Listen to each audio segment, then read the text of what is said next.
જય જિનેન્દ્ર. દર્શન પૂજન વિધિ પ્રવચન બીજું. પ્રવચનકાર બંધુ ત્રિપુટી પૂજ્ય શ્રી જીનચંદ્રજી મહારાજ. પૂજા કોટી સમમ સ્તોત્રમ સ્તોત્ર કોટી સમો જપ જપ કોટી સમમ ધ્યાનમ ધ્યાન કોટી સમો લય. ભક્તિ યોગની ભૂમિકા બતાડતા આપણા જ્ઞાની પુરુષોએ એના કેટલાક પગથિયા, કેટલાક સ્ટેપ બતાડેલા છે. આત્માનો પરમાત્માની સાથે યોગ થઈ જાય, આપણી આત્મચેતના પરમાત્માની દિવ્ય ચેતનાની સાથે ઐક્ય સાધી લે, એની સન્મુખ બની જાય, એમાં તદાકાર થઈ જાય. એ માટે ભક્તિ યોગનું ઘણું બધું મહત્વ છે. ભક્તિના માધ્યમ દ્વારા જ આત્મા પરમાત્મા સુધી પહોંચી શકે છે.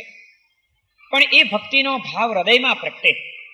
ભક્તિ માત્ર સ્થૂલ ભક્તિ જ ન બની રહે, પરંતુ આપણી દ્રવ્ય ભક્તિ પણ છેવટે ભાવ ભક્તિમાં પરિણમે. એટલા માટે દ્રવ્ય ભક્તિમાંથી ભાવ ભક્તિમાં જવાના કેટલાક પગથિયાઓ જ્ઞાની પુરુષોએ બતાડેલા છે. પ્રારંભ થાય છે દ્રવ્ય ભક્તિથી અને એનું પૂર્ણ વિરામ આવે છે પરમાત્માની સાથેની એકતામાં. ઐક્ય પ્રાપ્ત થઈ જાય. અને એ માટેના મુખ્યત્વે 4 સ્ટેપ બતાડેલા છે: પૂજા, સ્તુતિ, જપ અને ધ્યાન. આ 4 પગથિયા દ્વારા છેવટે લયની અવસ્થા જે છે, પરમાત્મા તત્વની સાથે આપણા આત્માનો લય થઈ જાય, એકાકારતા થઈ જાય, એનું અંતિમ પરિણામ છે. એક પછી એક આગળના પગથિયાઓ મહત્વના છે અને એનું પરિણામ, એનું ફળ પણ ઘણું બધું મહત્વનું છે. પૂજા કોટી સમમ સ્તોત્રમ સ્તોત્ર કોટી સમો જપ જપ કોટી સમમ ધ્યાનમ ધ્યાન કોટી સમો લય. પ્રારંભ થાય છે જે પરમાત્માની સાથે આપણે ઐક્ય સાધવું છે, પરમાત્માનું દર્શન અને પૂજન. ત્યાંથી ભક્તિ યોગનો પ્રારંભ થાય છે. પણ માત્ર પૂજા કર્યા જ કરીએ એટલા માત્રથી કામ નહીં ચાલે. પૂજા કરવા દ્વારા એની તરફ આપણું એક આકર્ષણ ઊભું થઈ જવું જોઈએ અને પછી એની સ્તુતિ, એના ગુણગાન, એના સ્તોત્ર એ અંતરમાં પ્રગટવા જોઈએ. જે આપણને ગમી જાય છે એના ગુણગાન ગાયા વિના આપણે રહી શકતા નથી. જે ચીજ ગમી ગઈ હશે, તમે બહાર નીકળશો તો એ ચીજના તરત જ ગુણગાન ગાશો. શું સરસ સાડી હતી કઈ દુકાનની અંદર, ગમી ગઈ તો એના ગુણગાન શરૂ થયા. પિક્ચર જોવા ગયા, પિક્ચર ગમી ગયું એટલે બહાર નીકળીને 4 દોસ્તારો પાસે પણ એની પ્રશંસા, એના ગુણગાન તરત જ કરે જ છે માણસ. આ એક નિયમ જ છે કે જે ચીજ આપણને ગમી જાય છે એના ગુણગાન ગાયા વિના આપણે રહી શકતા નથી. પરમાત્માના ગુણ ગાવાનું સહજ રીતે આપણા અંતરમાં ઉઠવું જોઈએ. પૂજા કરીને પરમાત્માની પ્રત્યે પ્રેમ બાંધ્યો, પ્રેમ કેળવ્યો. જેની ઉપર આપણને પ્રેમ છે, જે આપણને ગમે છે, જેની તરફ આપણે ખેંચાયા છીએ, એના ગુણગાન ગાયા વિના રહેવાના જ નહીં. એટલે પૂજા કોટી સમમ સ્તોત્રમ, કરોડ વખત પૂજા કરે અને એમાંથી સ્તુતિનો ભાવ પ્રગટે, સ્તવનની ભૂમિકા આવે. પૂજા કોટી સમમ સ્તોત્રમ, સ્તોત્ર આવે છે એમાં સ્તુતિ. એ સ્તોત્ર કરતા કરતા પણ પછી જેના બહુ ગુણગાન ગાઈએ એ આપણા મનની અંદર છવાતું જાય અને છેવટે એનું જ રટણ ચાલ્યા કરે. એટલે સ્તુતિમાંથી જપ આવે છે, એની જપમાળા જપાયા કરે. જ્યાં પ્રેમ છે, જેના બહુ ગુણગાન ગાયા કરીએ એટલે ધીમે ધીમે આપણા મનની અંદર એ કબજો મેળવતું જાય એ તત્વ અને એનો જ પછી જપ ચાલ્યા કરે, એનું જ રટણ ચાલ્યા કરે, એની જ યાદમાં આપણે ખોવાયેલા રહ્યા કરીએ. એટલે સ્તોત્રમાંથી પછી જપ આવે છે. સ્તોત્ર કોટી સમો જપ. અને જેની બહુ જપમાળા જપ્યા કરતા હોઈએ, સતત જેનું રટણ ચાલ્યા કરતું હોય, પછી તો જપમાળા જપવાનું ને રટણ કરવાનું પણ નહીં, પછી એ અંદરમાં એનું જ ધ્યાન ચાલ્યા કરે. ભલે બહારથી આપણે પ્રવૃત્તિ બીજી પણ કરતા હોઈએ કદાચ, પણ અંદરમાં આપણી ચેતના એના જ ધ્યાનમાં, ખેંચાણ એનું જ ચાલ્યા કરતું હોય. જપ કોટી સમમ ધ્યાનમ, 1 કરોડનો જપ કરો ત્યારે એ તત્વનું તમને ધ્યાન લાગે. અને ધ્યાન કરતા કરતા કરતા કરતા છેલ્લી અવસ્થા આવે છે ધ્યાન કોટી સમો લય. લયની અવસ્થા આવી જાય. હવે એને જપ નથી કરવો પડતો, હવે એને ધ્યાન ધરવા નથી બેસવું પડતું, પણ એની ચેતના એ પેલી ચેતનાની સાથે તદાકાર બની ગઈ છે. લય એને જ કહેવાય જ્યાં આગળ ધ્યાતા, ધ્યાન અને ધ્યેય આ ત્રણેય એક બની જાય. ધ્યાતા ધ્યાનમ તથા ધ્યેયમ ત્રયમ યશૈકતાન ગતમ. લયની અવસ્થાનું વર્ણન કરતા જ્ઞાની પુરુષોએ આ કીધું છે એનું કે ધ્યાતા એટલે કે ધ્યાન કરનાર વ્યક્તિ, ધ્યાન એ ક્રિયા ધ્યાન ધરવાની, અને જેનું ધ્યાન ધરવું છે એ તત્વ ધ્યેય. આ ધ્યાતા જુદો છે, હું મારે કોઈક ધ્યાનની ક્રિયા કરવી છે, અને મારા કોઈક ધ્યેય જુદા છે જેની હું સાધના કરું છું એ પરમાત્મા. આ બધો પણ ભેદ ભૂલાઈ જાય. ધ્યાતા, ધ્યાન અને ધ્યેય આ ત્રણેય એક બની જાય, એકાકારતા આવી જાય. હું જુદો છું એ ભાન ભૂલાઈ જાય, પરમાત્માનું મારે ધ્યાન ધરવું છે, પરમાત્મા જુદા છે એ ખ્યાલ ભૂલાઈ જાય, અને મારે ધ્યાન ધરવું છે, હું ધ્યાન ધરું છું, હું કંઈક ક્રિયા કરું છું એ એટલી પણ જાગૃતિ ચાલી જાય, અને એવી તન્મયતા આવી જાય કે જ્યાં આગળ કંઈ જ ફરક પછી રહેતો નથી. એવી જે અવસ્થા, એનું નામ છે લય. ક્રમશઃ એક પછી એક પગથિયા ચડિયાતા છે. ભક્તિ યોગનું પરિણામ છે આત્માનું પરમાત્માની સાથે જોડાઈ જવું તે, અને એ આત્માને પરમાત્મા ચેતનાની સાથે એકાકાર કરવા માટે, જોડી દેવા માટેના આ બધા પગથિયા છે. પ્રારંભ દર્શન અને પૂજનથી થાય છે. પૂજા કોટી સમમ સ્તોત્રમ, પછી સ્તુતિ આવે, જપ આવે, ધ્યાન આવે, ને છેલ્લે એનું પરિણામ લય આવે. પણ જે પ્રારંભ આપણે દર્શન અને પૂજનથી કરવું છે, જેના દ્વારા આપણે પરમાત્માની પ્રત્યે પ્રેમ પ્રગટાવવો છે, જેના દ્વારા આપણે એના ગુણગાન આપણા અંતરમાં ઉગવા માંડે, એના ગુણ ગાવાની ભૂમિકા આવી જાય, આપણું ચિત્ત એમાં રમતું થઈ જાય, એ પ્રાપ્ત કરવું છે પરિણામ. તો એ માટે દર્શન અને પૂજન પણ એની રીતે થવા જોઈએ. દર્શન અને પૂજનની જો યોગ્ય વિધિઓ જળવાય નહીં, યોગ્ય ભાવનાઓ, યોગ્ય વિવેક અને વિનય પૂર્વક જો એ આરાધનાઓ થાય નહીં, તો એના દ્વારા જે અંતરનો પ્રેમ પ્રગટાવવાનો છે, પ્રેમ વધારવાનો છે, અને સ્તુતિ જગાડવાની છે, પ્રાર્થના જાગવી જોઈએ હૃદયની અંદર. પ્રાર્થના આપણને ત્યારે જ જાગે જ્યારે એના ચરણે આપણું કંઈક સમર્પણ થાય, એની અતૂટ શક્તિમાં આપણી કોઈક શ્રદ્ધા સ્થાપિત થઈ જાય, અને શ્રદ્ધા અને સમર્પણનો ભાવ પ્રગટાવવા માટે સ્નેહ જાગી જવો બહુ જરૂરી છે. જ્યાં સ્નેહ હોય જેની ઉપર, ત્યાં જ આપણી શ્રદ્ધા બેસે. જ્યાં શ્રદ્ધા બેઠી હોય એની શરણાગતિ સ્વીકારવા માટે આપણે, જેની ઉપર આપણને શ્રદ્ધા ન હોય એનું શરણ આપણે લઈ શકીએ નહીં. શરણાગતિ લાવવા માટે શ્રદ્ધા જન્માવવી જરૂરી છે. શ્રદ્ધાને પ્રગટાવવા માટે સ્નેહ જગાડવો જરૂરી છે, અને સ્નેહને જગાડવા માટે દર્શન, પૂજન આ બધું જ જરૂરી છે. જેને તમે વારંવાર જોયા કરો, જેને તમે વારંવાર મળ્યા કરો, જેની સાથે વારંવાર મુલાકાતો કર્યા કરો, જેને વારંવાર અડ્યા કરો, જેને વારંવાર ભેટ આપ્યા કરો, એની પ્રત્યે તમારો પ્રેમ વધતો જાય. પ્રેમમાંથી આ બધું ફલિત થાય છે, અને આ કરતા કરતા પ્રેમ વધી જતો હોય છે. બે એક પરસ્પર એકબીજાની સાથે સંકળાયેલા છે. પરમાત્માની પ્રત્યે પ્રેમ પ્રગટાવવા માટે અને પ્રગટેલા પ્રેમને પુષ્ટ કરવા માટે દર્શન અને પૂજન એ બહુ મહત્વના અંગો છે. માટે એને ભક્તિ યોગનું પહેલું પગથિયું બતાવ્યું છે, દર્શન પૂજન. પણ એ કેવી રીતે પ્રગટે, એ યોગ્ય રીતે થાય તો. અને એટલા માટે આપણા જ્ઞાની પુરુષોએ એમ ખાલી ના કહી દીધું કે રોજ ભગવાનનું દર્શન કરજો, કે રોજ ભગવાનની પૂજા કરજો, બસ આટલું કહીને અટકી ના ગયા, જેમ ફાવે એમ કરી લેજો, એવી કોઈ છૂટ એમણે આપણને આપી ન દીધી. એમણે કીધું કે દર્શન કરવું છે તો દર્શનની પણ વિધિ છે, તમારે પૂજા કરવી છે તો પૂજાની પણ વિધિ છે, અને એ વિધિના પાલન પૂર્વક જો તમે આ ભક્તિ કરશો તો વિધિમાંથી સિદ્ધિ મળશે તમને. વિધિ વિનાની સાધના સિદ્ધિ આપી શકે નહીં. અને એટલા માટે જે વિધિનું પાલન કરવાનું છે એ વિધિ આપણે સમજી લેવી જરૂરી છે. એમાં પહેલી વિધિ ઘરેથી નીકળીએ ત્યારથી શરૂ થાય છે. ગઈકાલે આપણે નિષિહિ ત્રિકનો વિચાર કર્યો કે 3 પ્રકારની નિષિહિનું પાલન કરવાનું.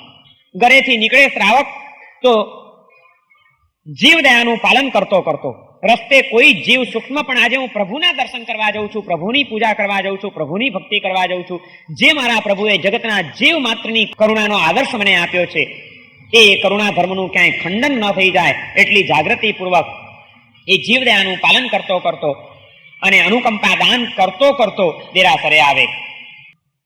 પગના જેમ જોડા બહાર ઉતારીએ છીએ એમ એ ભગવાનના મંદિરમાં દાખલ થનારો ભક્ત એ ભાવ સાથે જતો હોય કે પ્રભુ તારી પાસે આવ્યા પછી આખો સંસાર મને જુત્તા જેવો લાગે છે, અને જેમ જોડા બહાર મૂકીને આવું છે એમ હે પ્રભુ આ મગજમાંથી આખો સંસાર આ બહાર છોડીને તારા અંદરમાં દાખલ થાઉં છું. અંદરમાં દાખલ થયો એટલે હવે પતી ગયું, સંસાર તો બહાર મૂકીને આવ્યા છીએ. જોડા ખાલી નથી ઉતારવાના, મગજમાંથી સંસારના જોડા ઉતારીને જવાનું છે અંદર. એ ચિંતા જ નહીં પછી. હવે શ્રાવકને માટે એમ કીધું છે કે શ્રાવક ને દેરાસર જવાનો સમય નક્કી હોય, પણ દેરાસરમાંથી બહાર નીકળવાનો સમય નક્કી ન હોય. એ ઘરે એમ કહીને જ જાય કે દેરાસર જઉં છું, ક્યારે આવું કઈ મારો ભરોસો નહીં, આવું ત્યારે સાચો માનજો કે હું આવ્યો, બાકી રાહ જોતા નહીં. ભક્તિ કરતા કરતા આનંદ આવી જાય તો 2 કલાક વધારે બેસી જવું, કારણ કે દેરાસરમાં જવું પછી મારો કંટ્રોલ મારા હાથમાં નથી રહેતો. એમ ભક્ત ઘરે કહીને જાય એમ શાસ્ત્રમાં લખ્યું છે કે ભગવાનનો ભક્ત જયારે દેરાસરમાં જાય ત્યારે ઘરના સ્નેહીઓને સ્વજનોને કહીને જાય કે સંસારમાં છું ત્યાં સુધી હું મારો છું, પણ દેરાસરમાં જઉં છું પછી મારો કંટ્રોલ મારી ઉપર રહેતો નથી. ભગવાનની ભક્તિનો રંગ એવો લાગી જાય છે અને એ રંગમાં કેટલો સમય નીકળી જશે એ કઈ મારા હાથની વાત નથી. એ તો બેઠો ને ધ્યાન લાગી ગયો તો લાગી ગયો ને ભક્તિનો રંગ જામી ગયો તો જામી ગયો. આવું ત્યારે સાચો, બાકી રાહ જોતા નહીં. કહીને આવો છો ને, ચૈતવંદન કરવા બેઠા હો ત્યારે ન દેરાસરનો વિચાર કરાય, ન ભગવાનની મૂર્તિનો વિચાર કરાય, ન કોઈ એની પૂજાનો વિચાર કરાય. માત્ર 3 જ આલંબન જે લીધેલા હોય, એક મૂર્તિ પ્રતિમાલંબન, એક સૂત્રાલંબન અને એક અર્થાલંબન, આ 3 સિવાય બીજા કોઈ પણ વિચારને અંદર દાખલ થવા દેવાનો નહીં. 3 ચીજો, 10 જાતની 3 ચીજોનું પાલન કરવાનું છે દર્શન પૂજનમાં. પહેલું ત્રિક છે, 10 ત્રિક છે, 3 ના જોડલા એવા 10 જોડકા છે. એમાંનું પહેલું જોડકું છે નિશિહી ત્રિક. મુખ્ય દ્વાર આગળ પહેલું નિશી, ગભારામાં પેસતા બીજું નિશી અને ચૈત્યવંદન કરતા પહેલા ભાવ પૂજામાં દાખલ થતી વખતે ત્રીજું નિશી. આ જેમ નિશી ત્રિકનું પાલન કરવાનું છે એમ બીજું ત્રિક છે પ્રણામ ત્રિક. 3 વખત ભગવાનને પ્રણામ કરવાનું છે, 3 રીતે. જ્યારે પણ તમે દાખલ થાવ, દેરાસરમાં ઘરેથી નીકળ્યા, રસ્તો પસાર કરી તમે દેરાસરના કમ્પાઉન્ડમાં દાખલ થયા, પગથિયા ચડ્યા અને બરોબર ઓટલા ઉપર પહોંચો છો, જ્યાંથી પણ અને જ્યારે પણ પહેલું ભગવાનનું મોઢું દેખાય, પ્રભુજીનું એ મુખારવિંદ જ્યાં પહેલું દેખાય, આપણી નજર પડે ત્યાં પહેલું પ્રણામ આવે. અંજલિબદ્ધ પ્રણામ કહેવાય એને. આપણા 2 હાથ જે હોય એ અંજલિ, આમ હાથ જોડી, આ 2 કોણી છે એ આમ પેટ ઉપર હોય, હાથ આમ ના જોડાય, હાથ પોળા કરીને આમ હાથ નહીં. કારણ કે પ્રભુને જોઈએ એટલે નમ્રતાનો ભાવ જાગવો જોઈએ. આ ખભા આ અહંકારનું પ્રતીક છે. આ ખભા પોળા થાય, હું સમજો છું કઈ. આ અહંકાર આવે ત્યાં ખભા પોળા થાય, નમ્રતા આવે ત્યાં નમવાનું આવે ત્યાં ખભા સંકોચાય. ભગવાનને જયારે પ્રણામ કરવાનું છે ત્યારે ખભા પોળા ન થવા જોઈએ, ખભા સંકોચાવા જોઈએ. એટલે જ્યાં પહેલું ભગવાનનું મુખારવિંદ દેખાયું એટલે પ્રણામ ત્રિકની જે બીજી વિધિ છે શરૂ થાય, એનું પહેલું પ્રણામ આવે અંજલિબદ્ધ પ્રણામ. એટલે આ 2 હાથ જોડેલા હોય, મસ્તક સહેજ નમાવેલું હોય, હાથ માથે લાગેલા હોય અને આ હાથની 2 કોણીઓ પેટ ઉપર આમ હોય, આમ એકદમ ખભા સંકોચાઈ જાય. નમો જીણાણમ, ભગવાન દેખાય અને નમો જીણાણમ, આ પહેલું પ્રણામ થયું, અંજલિબદ્ધ પ્રણામ. પછી એ પ્રણામ કરીને તરત પાછા હાથ ગોઠવી જાય એની ઓરિજિનલ રૂપની અંદર. પછી એ દેરાસરમાં દાખલ થયો. આ તો બહારથી જ, રસ્તા ઉપરથી પણ ભગવાન દેખાય, જ્યાંથી પણ પહેલા ભગવાન દેખાય એટલે તરત જ પહેલો નમસ્કાર થઈ જવો જોઈએ, નમી પડવું જોઈએ, મસ્તક નમી જવું જોઈએ, હાથ જોડાઈ જવા જોઈએ અને નમો જીણાણમ કરીને નમસ્કાર પહેલો કર્યો. એ પછી તો તમે અંદર ચડો છો, દેરાસરમાં છો. દેરાસરની જે કંઈ પ્રવૃત્તિ છે કે ભાઈ આ પાટલા પડ્યા છે, આ સાફ સુફી નથી, આગળ અંગલુષના બરોબર નથી, પૂજારીને કંઈ સૂચના કરવી છે, પૂજારીને કાલ માટેની કોઈ તૈયારી માટેનું કંઈ કેવું છે, જે કંઈ છે તે બધું તમે પતાવી લો. અને એમ કરતા તમે ગભારા પાસે પહોંચ્યા, બરોબર સામે ભગવાનની પાસે.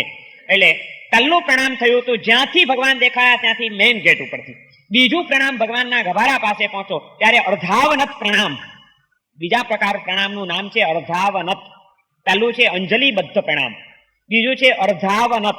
અવનત એટલે નમવું, અર્ધાવનત અર્ધ એટલે અડધા, એટલે કમરમાંથી નમવું જોઈએ. ભગવાનના ગભારા પાસે પહોંચીને આમ ને આમ સીધા ઉભા ન રહેવાય. સાચી વિધિ એ છે કે જેમ પહેલી વખતે આમ અંજલિબદ્ધ પ્રણામ કર્યું હતું, બીજી વખતે પણ ભગવાન પાસે પહોંચ્યા એટલે હાથ જોડાઈ જાય અને છેક કમરમાંથી નમી પડવાનું. નમ્રતાનો ભાવ જેમ વધુ આવશે, પરમાત્માને જોયા, છેક પ્રભુના ચરણોમાં ગયા એટલે આપણી કાયા નમી પડે. પ્રભુ આજ સુધી અક્કડ રહ્યો છું, આ સંસારમાં માટે રખડ્યા કર્યો છું, આજે તને પામ્યા પછી, તું મળ્યા પછી હવે બસ મારું હૃદય, મારું સર્વસ્વ, મારું આખું શરીર તને તારા ચરણોમાં સમર્પિત છે, ઝૂકી જાય છે. અર્ધાવનત, એ અર્ધાવનત પ્રણામ કરી અને પછી તરત જ પ્રદક્ષિણા શરૂ થાય. ત્રીજું પ્રણામ આવે જ્યારે તમે બધી દ્રવ્ય પૂજા કરી લીધી, અથવા દર્શન કરવા ગયા છો તો સવારે અંગ પૂજા કે કંઈ નથી તો તમે દાખલ થયા, પ્રદક્ષિણા વગેરે લઈ લીધું, સ્તુતિ કરી લીધી. સ્તુતિ કર્યા પછી જ્યારે ખમાસમણું આપવાનું આવે, 3 ખમાસમણા પ્રભુજીને આપવાના હોય. ચૈત્યવંદન ન કરવું હોય તો પણ જ્યારે પણ દેરાસરમાં જઈએ ત્યારે ભગવાનને 3 ખમાસમણા આપ્યા વિના તો બહાર નીકળાય જ નહીં. દિવસમાં જેટલી વાર જઈએ એટલી વાર. અને ચૈત્યવંદન કરવું હોય તો પણ ચૈત્યવંદન પહેલા 3 ખમાસમણા આવે. એટલે ખમાસમણા આપતી વખતે પંચાંગ પ્રણિપાત નમસ્કાર, એ ત્રીજો નમસ્કાર આવે. 3 પ્રણામ છે, અંજલિબદ્ધ પ્રણામ, અર્ધાવનત પ્રણામ અને પંચાંગ પ્રણિપાત પ્રણામ. આ ત્રીજી વિધિ છે. એક વખત ખાલી હાથ જોડાય અને મસ્તક ઝૂકે, બીજી વખત કમરમાંથી નમી પડીએ અને ત્રીજી વખતનું જ્યારે ખમાસમણા આપવાનું પ્રણામ છે એ 5 અંગ, આપણા 2 હાથ, 2 ઢીંચણ અને માથું, આ 5 જમીનને અડે. પહેલા થોડાક નમ્યા, પછી અડધા નમ્યા, હવે પૂરા નમી જવાનું. ધીમે ધીમે જેમ જેમ ભગવાનની નજીક જતા જઈએ, દૂરથી જોયા હતા ત્યારે ભાવ જાગ્યો, વધુ નજીક ગયા ઓર ભક્તિ વધીને અડધા નમી ગયા. સ્તુતિ કરતા કરતા તો એવો સમર્પણનો ભાવ જાગ્યો કે હવે પ્રભુ તારા ચરણોમાં જ આળોટી જવામાં મજા છે. એટલે જમીન ઉપર જ છેક બે હાથ બે પગ અને મસ્તક ત્રણે બરોબર આમ જમીનને અડે એ રીતે 5 અંગનો પ્રણિપાત થાય. પંચાંગ પ્રણિપાત રૂપે પ્રણામ કરીએ ત્યારે ત્રીજું પ્રણામ થયું કહેવાય. નિશિહી ત્રિક, 3 પ્રકારની નિશી, પછી 3 પ્રકારના પ્રણામ, એને પ્રણામ ત્રિક કહેવાય. ત્રીજું ત્રિક છે પ્રદક્ષિણા ત્રિક. ભગવાનના દેરાસરની અંદર દાખલ થયા, નમો જીણાણમ કરીને સીધી સ્તુતિ કરવાની શરૂ નહીં કરવાની. પહેલા તો બહાર આ સંસારમાં ચક્કર મારતા મારતા આવ્યા છે ને આપણું મન સંસારમાં ભટકેલું છે, એને પ્રભુની આસપાસ ચક્કર મારતું પહેલા કરી દેવું જોઈએ, પછી સાચી સ્તુતિનો આનંદ આવે ને સ્તુતિમાં લીનતા આવે. એટલા માટે જેવા અંદર આવ્યા નમો જીણાણમ કરી અને તરત જ 3 પ્રદક્ષિણા આપવાની. જમણી બાજુથી, ભગવાનની જમણી બાજુથી આમ ફરવાનું અને 3 વખત પ્રદક્ષિણા આપી અને પછી અહીંયા આગળ આવી મૂળના એકની પાસે ને પછી સ્તુતિ શરૂ થાય. આ થયું પ્રદક્ષિણા ત્રિક. 3 પ્રકારની એ પ્રદક્ષિણા માં કલ્પના એ કરવાની છે કે અત્યારે ભલે મને આજે પ્રભુ નથી મળ્યા, પણ આ સ્થાપના નિક્ષેપે પણ જે પ્રભુ મળ્યા છે મારા માટે તો સાક્ષાત પ્રભુ તુલ્ય છે. અને પ્રભુ સાક્ષાત પ્રભુ સમોસણમાં બેસે ત્યારે 4 રૂપે બિરાજમાન હોય છે. ચારેય દિશામાં અનેક જીવો એમના દર્શન કરતા હોય છે. આપણે પણ જાણીએ કે ભગવાનના સમોસણમાં પહોંચી ગયા છીએ અને ચૌમુખ બેઠેલા છે ભગવાન, અને એકે મોઢું ભગવાનનું જોયા વિનાનું ન રહી જાય, એક એકને તનવાર ધારીને જોઈ લઈએ એવા ભાવ સાથે ભગવાનને પ્રદક્ષિણા આપવાની કે આ ફેરા ફરતા ફરતા મારા ભવના ફેરા ટળી જાય. અનંત કાળથી ભવના ફેરા ફરતો જ રહ્યો છું, પણ ભગવાન તને ફેરા ન ફર્યો માટે આ ભવના ફેરા ફરવા પડ્યા. આજે હવે તારા પાસે આવ્યો છું, તને એટલા માટે પ્રદક્ષિણા આપું છું, તારા ફેરા એટલા માટે ફરું છું કે ભવના ફેરા મારા ટળી જાય. આ ભાવ સાથે એક બાજુ જઈએ અને ત્યાં ભગવાનના મુખારવિંદનું દર્શન કરવું જોઈએ. એ ભગવાનની મૂર્તિને જોઈને આપણી આંખો ભગવાનની આંખો સાથે જોડાય અને નમો જીણાણમ બોલી તરત જ બીજી બાજુ નમો જીણાણમ જી અભયાણમ, નમો જીણાણમ જી અભયાણમ. એક બાજુ જતા જઈએ અને નમો જીણાણમ, જીનેશ્વર પ્રભુ આપને મારા નમસ્કારો, આપને મારા નમસ્કારો, આપને મારા નમસ્કારો. એક ને 3 વખત અને 4 બાજુ 3 વખત એટલે કેટલા થાય? પૂરા 12 નમસ્કાર થઈ જાય ભગવાનને. 3 પ્રદક્ષિણા કરી અને 12 નમસ્કાર આપણા પૂરા થાય ત્યારે એ પ્રદક્ષિણા ત્રિકનું પાલન પૂરું થયું કહેવાય. દાખલ થયા, અંજલિબદ્ધ પ્રણામ કરીને નમો જીણાણમ પહેલા કર્યું, આગળ આવીને પ્રણામ કરીને પછી પ્રદક્ષિણા આપી, પ્રદક્ષિણા પૂરી થઈ ગઈ. હવે આવીને ત્યાં આગળ પરમાત્માની સ્તુતિ કરવાની છે.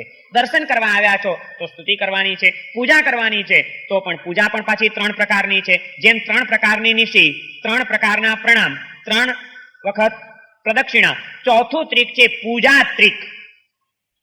3 પ્રકારની પૂજા કરવાની છે: અંગ પૂજા, અગ્ર પૂજા અને ભાવ પૂજા. પહેલી અંગ પૂજા, ભગવાનની અંગ પૂજા. 8 પ્રકારી પૂજા એ અંગ પૂજા અને અગ્ર પૂજામાં સમાઈ જાય છે. 3 પ્રકારની અંગ પૂજા અને 5 પ્રકારની અગ્ર પૂજા, બરોબર 8 પ્રકારી દ્રવ્ય પૂજા પૂરી. દ્રવ્ય પૂજા 2 વિભાગમાં વહેંચાયેલી, અંગ પૂજા અને અગ્ર પૂજા. દ્રવ્ય પૂજા થાય 8 રીતે, પણ એ 8 ચીજો 2 ડિપાર્ટમેન્ટમાં વહેંચાઈ ગઈ છે, અંગ પૂજા અને અગ્ર પૂજામાં. 3 પ્રકારની અંગ પૂજા છે અને 5 પ્રકારની અગ્ર પૂજા છે. બંને કરીએ ત્યારે 8 પ્રકારી પૂજા આપણી પૂરી થઈ કહેવાય. એ 8 પ્રકારી પૂજા પૂરી થઈ જાય, દ્રવ્ય પૂજા, એ પછી ભાવ પૂજા કરવાની હોય છે. આ દ્રવ્ય પૂજામાં પણ પહેલા અંગ પૂજા, એમાં અભિષેક પૂજા, ચંદન પૂજા અને પુષ્પ પૂજા, આ 3 અંગ પૂજા છે. અંગ પૂજા એટલે ભગવાનના અંગને જે આપણી વસ્તુઓ અડે છે, ભગવાનના અંગ ઉપર આપણે કંઈક ચડાવીએ છીએ, આપણે કંઈક ત્યાં આગળ લગાડીએ છીએ અને એ રીતે જે પૂજા કરીએ છીએ એનું નામ છે અંગ પૂજા. અગ્ર પૂજા એટલે અગ્ર એટલે આગળ, ભગવાનને અડાડવાનું નથી પણ ભગવાનની આગળ જે બધી વસ્તુઓ દ્વારા પૂજા કરવાની છે બધી અગ્ર પૂજામાં આવે. ધૂપ પૂજા છે, દીપ પૂજા છે, અક્ષત પૂજા છે, નૈવેદ્ય પૂજા છે, ફળ પૂજા છે. આમાંની કોઈ ચીજ આપણે ભગવાનના શરીર ઉપર ચડાવતા નથી, આ બધું ભગવાનની આગળ કરવાનું છે. પણ ભગવાનના શરીરની સાથે જે સંકળાયેલી છે એ 3 પૂજા છે. પહેલી અભિષેક પૂજા, પ્રક્ષાલ પૂજા, પછી બીજી ચંદન પૂજા અને ત્રીજી પુષ્પ પૂજા. પહેલી અંગ પૂજા કરવાની છે, પછી અગ્ર પૂજા કરવાની છે. ઘણા માણસો જઈને પહેલા અગરબત્તી કરે, પછી વળી કોક સાથીઓ કાઢે, પછી વળી એમ થાય કે હવે પૂજારી પરવારી ગયો છે, ભગવાન તૈયાર થઈ ગયા છે, એટલે વળી પછી અંદર પ્રક્ષાલ કરવા દાખલ થાય. આ બધો ક્રમ ભૂલાઈ ગયો છે. ક્રમશઃ પૂજા થવી જોઈએ. જે વખતે જે પહેલા હોય એ જ પહેલા હોય, પછી જ હોય. પહેલી ચીજ તૈયાર થઈ ગઈ છે ને બીજી ચીજ તૈયાર નથી એટલે પહેલી ચીજ આપી દેવાય. મહેમાન જમવા માટે આવ્યા હોય, પાપડ તૈયાર થઈ ગયા હોય પણ શીરો તૈયાર ન થયો તો પેલા પાપડ પીરશો? કઈ નહીં, પાપડ છે ને પેલા પાપડ ખાઈ લો, પછી શીરો થાય એટલે શીરો આપીએ છીએ તમને. આ તો આપણે ભગવાનને કહી દીધું કે ભગવાન જે હાજર છે તૈયાર એ તમને આપતા જઈએ, અમે પતાવતા જ આવે કંઈક કામ. હંમેશા દરેકનો ક્રમ હોય, દરેકની વ્યવસ્થિત વિધિ હોય છે. જેનું પહેલા મહત્વ હોય એનું પહેલા મહત્વ હોય, જેનું પછી મહત્વ હોય એનું પછી મહત્વ હોય. પહેલા અંગ પૂજા કીધી જ્ઞાની પુરુષોએ કે પહેલા ભગવાનની અંગ પૂજા, સૌથી પહેલો અભિષેક. કારણ કે આખી અષ્ટપ્રકારી પૂજા અને ભાવ પૂજામાં દાખલ થવું છે, પણ જો અભિષેક પૂજા તમારી સાચી ન થઈ હોય તો એ અષ્ટપ્રકારી પૂજામાં પ્રાણ ના આવે અને મજા ના આવે. અભિષેક પૂજાનું તો કેટલું બધું મહત્વ છે, કેટલો બધો પ્રભાવ છે. શા માટે અભિષેક પૂજા કરવાની? ભગવાનને પ્રક્ષાલ કરો ને, શા માટે કરવાનું? ભગવાન મેલા થઈ ગયા છે એટલે એમને ઉજળા કરવા માટે? ભગવાનને બહુ પરસેવો થઈ ગયો છે એટલે એમને નવડાવવા માટે? ભગવાનને ગરમી લાગતી હશે એટલે એમને ફ્રેશનેસ લાગે એટલા માટે? શું કામ ભગવાનને શું કામ પ્રક્ષાલ કરવાનો? આપણે ત્યાં ભગવાનને નવડાવવું એમ નથી કહેતા, આપણે ભગવાનની અભિષેક પૂજા કહીએ છીએ. રાજાનો રાજ્યાભિષેક થાય, ઇન્દ્રનો અભિષેક થાય. અભિષેક થાય એટલે રાજ્યાભિષેક થાય એટલે શું કરે પ્રજાજનો? કે રાજા એ રાજગાદી ઉપર એને સ્થાપિત કરે કે આજથી અમારી ઉપર આની આજ્ઞા ચાલશે.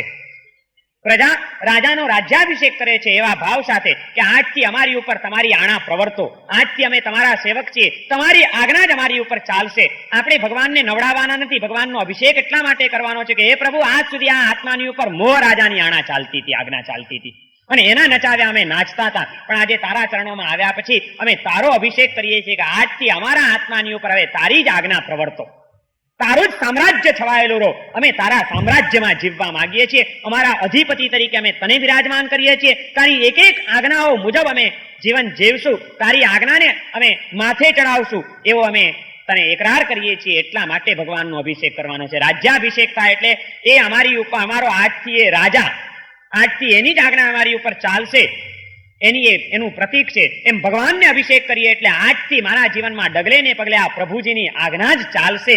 પ્રભુજીને જ હું માથે ચડાવું છું, સ્વીકારું છું મારા જીવનના સ્વામી તરીકે, એવો ભાવ પ્રગટાવવા માટે પહેલી અભિષેક પૂજા છે. ભગવાનને નવડાવવા માટે નહીં, આપણા હૃદયમાં ભગવાનની આજ્ઞાને સ્થાપિત કરવા માટે પ્રક્ષાલ પૂજા કરવાની છે.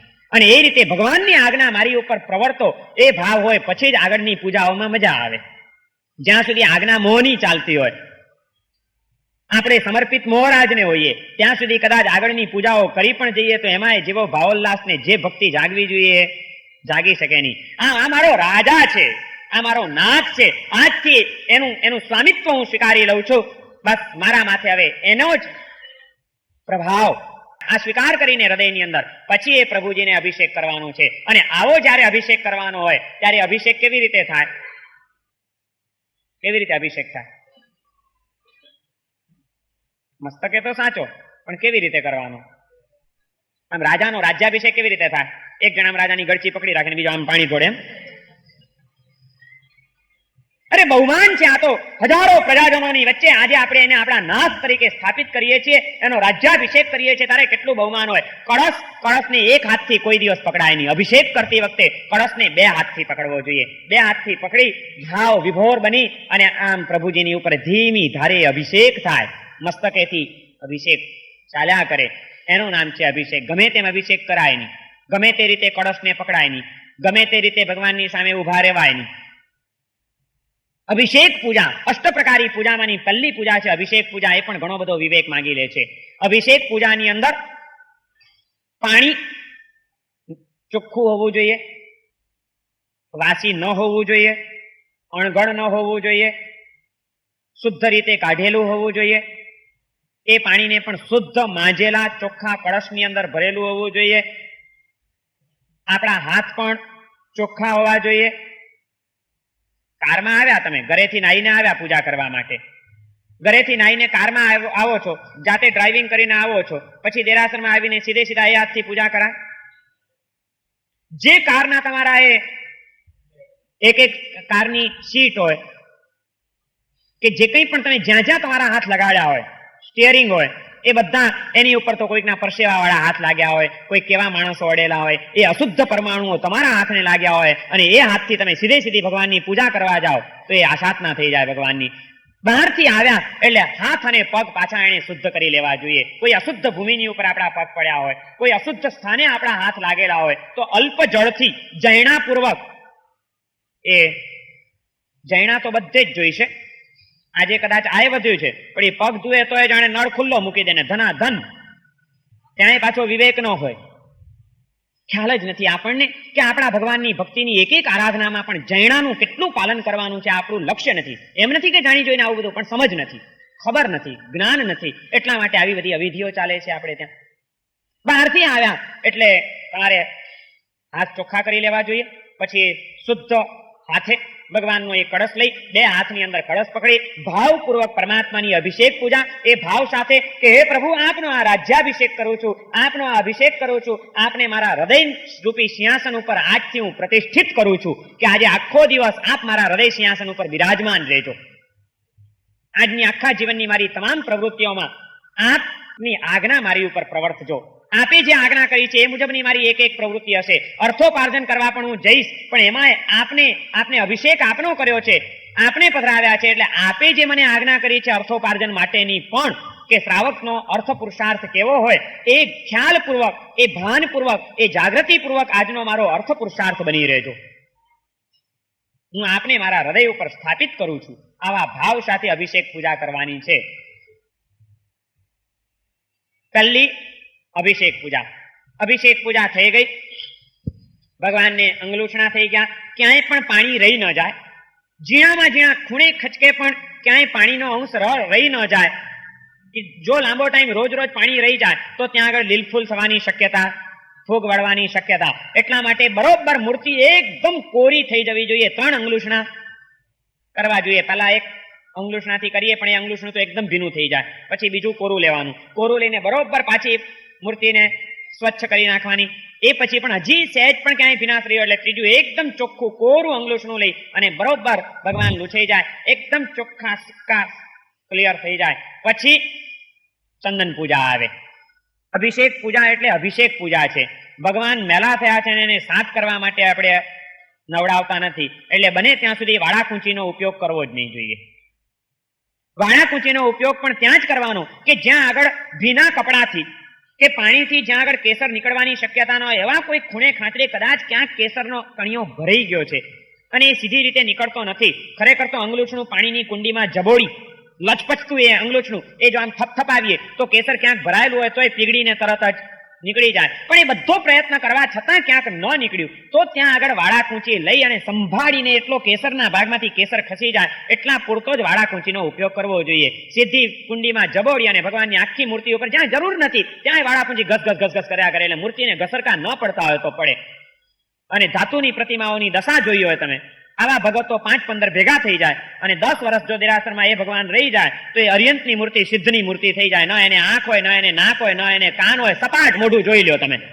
ઘસીને ભગવાનનું નાક સાફ કરી નાખે, ભગવાનની આંખો સાફ કરી નાખે, ભગવાનના કાન સાફ કરી નાખે. સિદ્ધની આકૃતિ જ તમને જોવા મળે, કશું એકે અંગોપાંગ જોવા જ ન મળે તમને. આ બધી વાળાકૂંચીના દુરુપયોગના પરિણામો છે. આ વાળાકૂંચીનો ઉપયોગ કેવી રીતે કરવો જોઈએ, શાસ્ત્રમાં એનું એક જ દ્રષ્ટાંત આપ્યું છે કે તમે રસ્તા ઉપરથી ચાલ્યા જાઓ છો, અચાનક વંટોળિયો વીંઝાયો, પવન ફૂંકાયો અને એ ઉડતી ધૂળની ડમરીઓમાં ધૂળનો કોઈક કણિયો કે કોઈક કસ્તર, જરાક કોઈક તણખલું, ઝીણી કોઈક રજ એ તમારી આંખમાં પડી ગઈ હોય તો એ આંખમાંથી કચરો કેવી રીતે કાઢો, એ તણખલું કેવી રીતે કાઢો? વાળાકૂંચી લઈને આમ કાઢો ને, કેવી રીતે કાઢો? જીભથી કાઢે, કાં કપડું ભીનું કે ના, કેટલી સંભાળીને આમ જરાય તકલીફ ન પડે. આંખમાં પડેલું કસ્તર જે રીતે કાઢીએ એ રીતે ભગવાનની મૂર્તિના કોઈ ખૂણે ખાંચરે ભરાઈ ગયેલું રહી ગયેલું કેસર વાળાકૂંચીથી એટલી સંભાળપૂર્વક કે જ્યાં ક્યાંય, કારણ કે આ ભગવાન એટલે પથ્થરની મૂર્તિ નથી, એની પ્રતિષ્ઠા પ્રાણ પ્રતિષ્ઠાથી એમાં ચૈતન્યનું અવતરણ થયું, એ સાક્ષાત પરમાત્મા જ છે, એ દેહધારી પરમાત્મા છે. એમને ગમે તેમ ગોદા મરાય નહીં, ગમે તેમ ઘસઘસ કરાય નહીં, ગમે તેમ એમને પકડાય નહીં. બહુ જાળવણી પૂર્વક જ ઉપયોગપૂર્વક આ કામ કરવું જોઈએ. અથવા તો તમારા ઘરમાં નાનકડું બાળક હોય આખો દાડો ધૂળમાં રમ્યા કરે છે 2 વર્ષનું બાળક, ઘડીકમાં અહીં આડોટે છે, ઘડીકમાં અહીં આડોટે છે, આખું શરીર જોયું હોય તો સવારના નવડાવ્યું હતું પણ સાંજે તો પાછું ગંદુ થઈ જાય છે. અને ગંદા થઈ ગયેલા બાળકને પોતાની માં બાથરૂમમાં લઈ જઈને નવડાવે તો એ નાનકડા 2 વર્ષના બાળકને કેવી રીતે નવડાવે? વાળા કૂંચી લઈને સાફ કરે ને એનું શરીર. એક દાડો તો નવડાવી જુઓ તમારા બચ્ચાને. એક દિવસ તમારા બાળકને છે ને જેમ ભગવાનને નવડાવો એમ વાળા કૂંચી લઈ અને એના આખા શરીર ઉપર આમ ઘસો વાળા કૂંચી જોરથી. કેવી રીતે નવડાવો બાળકને? ભગવાનને પથ્થરનો ટુકડો સમજી બેઠા છો કે એને કઈ થાય જ નહીં, એને ગમે તેમ ઘસઘસ કરાય?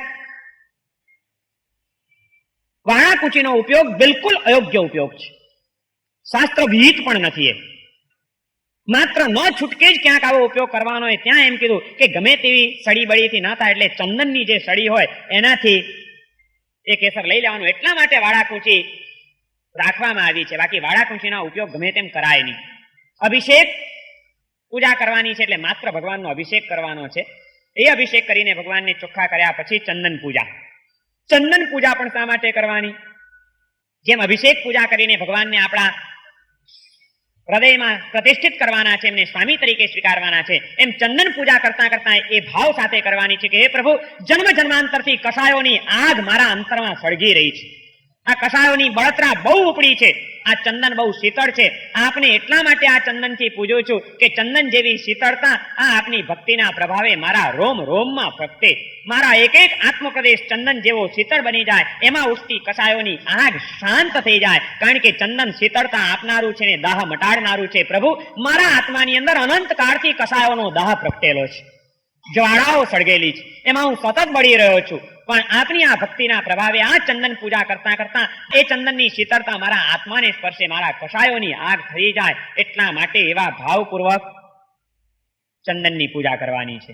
ચંદન પૂજા છે, શાસ્ત્રમાં ક્યાંય કેસર પૂજાનો ઉલ્લેખ આવતો નથી, ચંદન પૂજાનો જ ઉલ્લેખ છે. સાથે એમ કીધું છે કે ક્યારેક કોઈક શ્રાવક, બહુ સુખી શ્રાવક, એને ભક્તિ કરવા ગયો અને એને એમ ભાવ થાય કે આજે ઉત્તમ દ્રવ્યોથી ભગવાનની ભક્તિ કરવી છે અને એટલા માટે કોઈક એવા કિંમતી ઉત્તમ દ્રવ્યો, ક્યારેક કોઈ કેસરનો 2 તાંતણા છે, કે ક્યારેક કોઈ કસ્તુરીનો 1 કણિયો છે, કે ક્યારેક કોઈ અંબર છે, કે કોઈ પણ એવી ઉત્તમ વસ્તુઓ જે સુગંધી હોય, તો એવા સુગંધી મારા પ્રભુની આસપાસ વધુ ને વધુ સુગંધ ફેલાય અને ઉત્તમ દ્રવ્યનું સમર્પણ પ્રભુ ચરણે થાય. એટલા માટે ક્યારેક એ કદાચ કોઈક શ્રાવક, સુખી શ્રાવક સહેજ ઉપયોગ કરે જુદી વાત, પણ રોજની ચંદન પૂજા જ છે. કેસર પૂજા ક્યાંય કોઈ શાસ્ત્રમાં લખેલી નથી. એક વાત.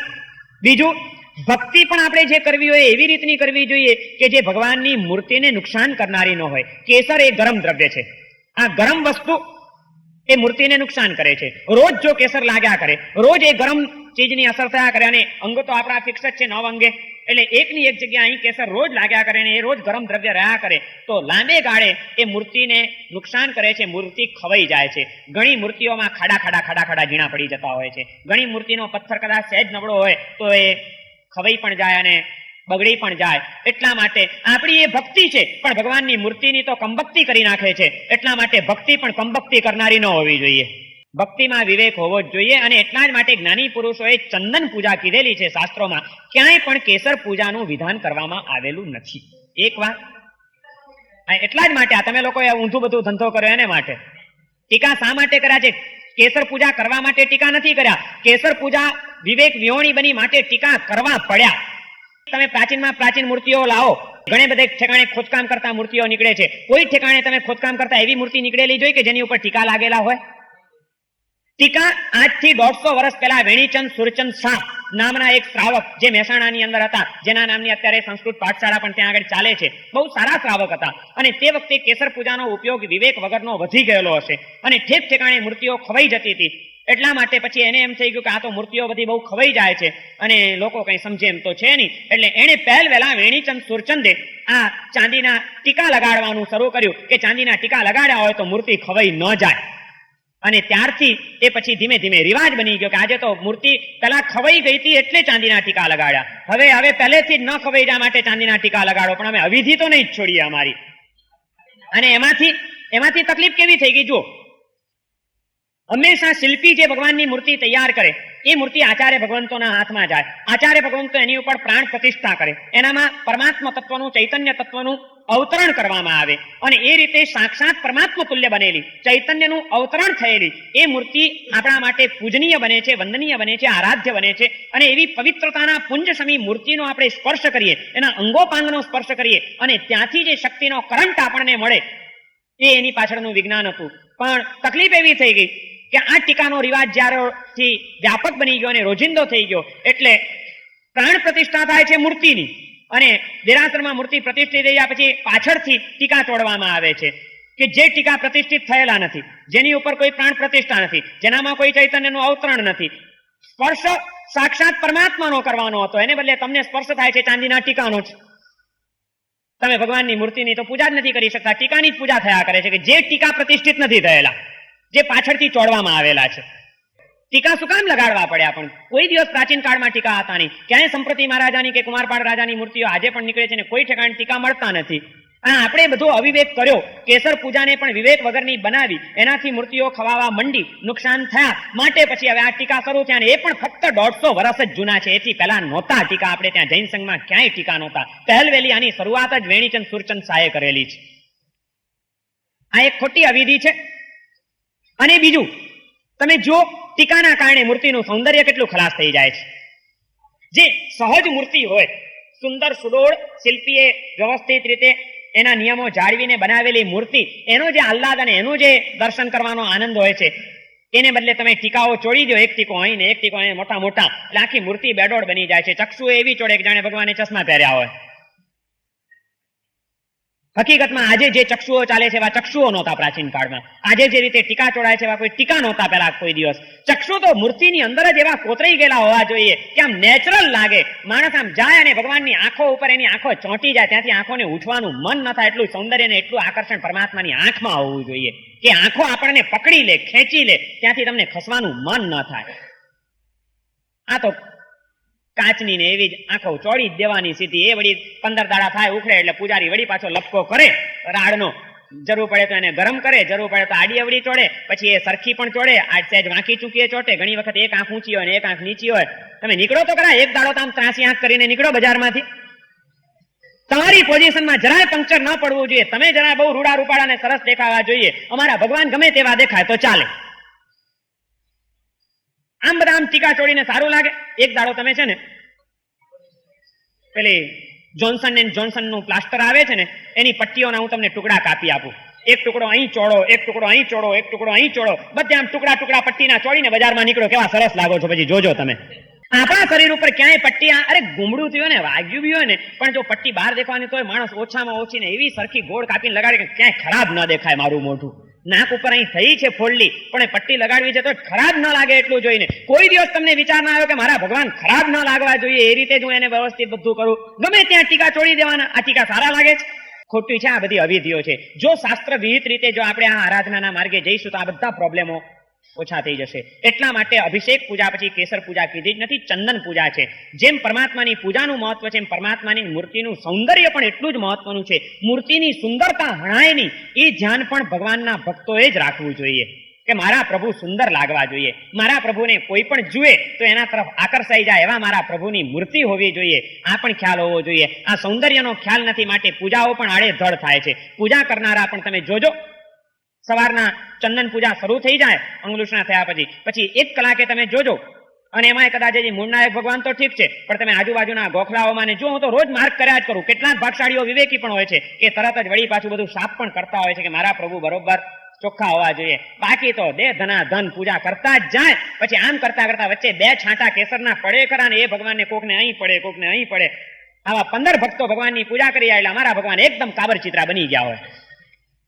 એક અંગ ઉપર છાંટા છાંટા છાંટા કેસરના 4 છાંટા અહીં પડ્યા હોય, 4 છાંટા અહીં પડ્યા હોય, 2 છાંટા નાક પર પડ્યા હોય, અને વળી નવો ભગત આવે એ પૂજા કરીને રવાનો થઈ જાય. નિરાતે જુએ નહીં કે મારા ભગવાન કેવા દેખાય છે. શું કામ પણ ભગવાનની આવી રીતે તમે લોકો કંબક્તિ કરતા હશો? પણ અમારા ભગવાનને શું કામ બ્યામણા બનાવો છો ને કાબર ચિત્રા બનાવો છો? ન થાય તો ઓછી કરો એક ભગવાનની ભક્તિ, પણ ભગવાનનું સૌંદર્ય તો ખંડિત ન કરો. મારા પ્રભુ સુંદર લાગવા જ જોઈએ. મોઢા ઉપર સહેજ ડાઘ લાગ્યો હોય તો અરીસામાં જઈને ભૂસી નાખીએ છીએ. ભગવાનના મોઢા ઉપરનો કોઈ ડાઘો, કોઈ એ આડાવડા છાંટા આપણને ખટકે નહીં. અમારી શ્રાવિકાઓ આટલી ભક્તિ કરી જાય, એ માત્ર પૂજા જ કર્યા કરે, ભગવાનની સુંદરતાનો ખ્યાલ ના રાખે.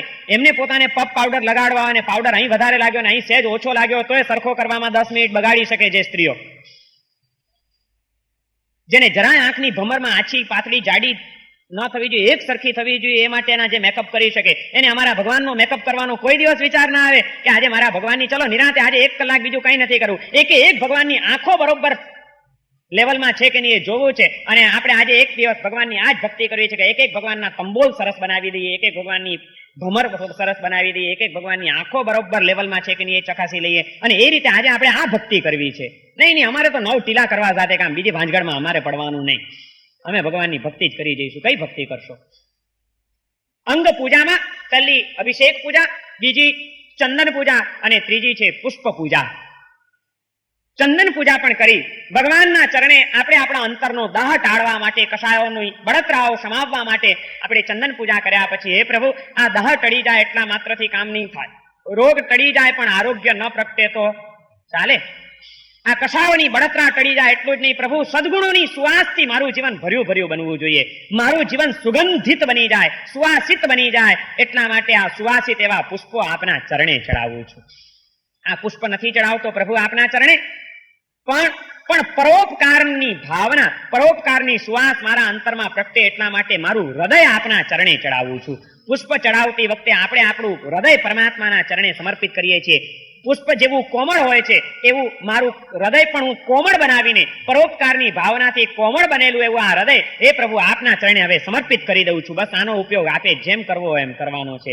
મારા હૃદયનો દોર હું આપના હાથમાં સોંપું છું. કારણ કે આપના ચરણે આવેલું જેમ પુષ્પ સુરક્ષિત બની જાય છે એમ આપના ચરણે આવેલું મારું હૃદય અને મારો આત્મા પણ સુરક્ષિત બની જશે. અને એવું સુવાસિત હૃદય પ્રભુ ચરણે આપણે ધરાવી શકીએ એટલા માટે પુષ્પ પૂજા કરવાની છે.